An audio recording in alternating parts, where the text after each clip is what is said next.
Las ranas son anfibios, lo que significa que pueden vivir en la tierra o en el agua. Tienen una piel permeable que absorbe el oxígeno, por lo que no necesitan respirar por la boca. Las ranas tienen patas largas y poderosas que les permiten saltar hasta 20 veces la longitud de su cuerpo.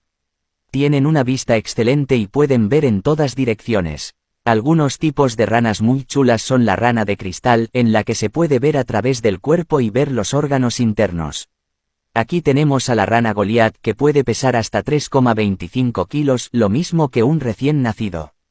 También está la rana dorada Cocoy, que es tan tóxica que se calcula que el veneno de una rana puede matar a 10.000 ratones o entre 10 y 20 personas. Like y follow para más de El Saber Cool.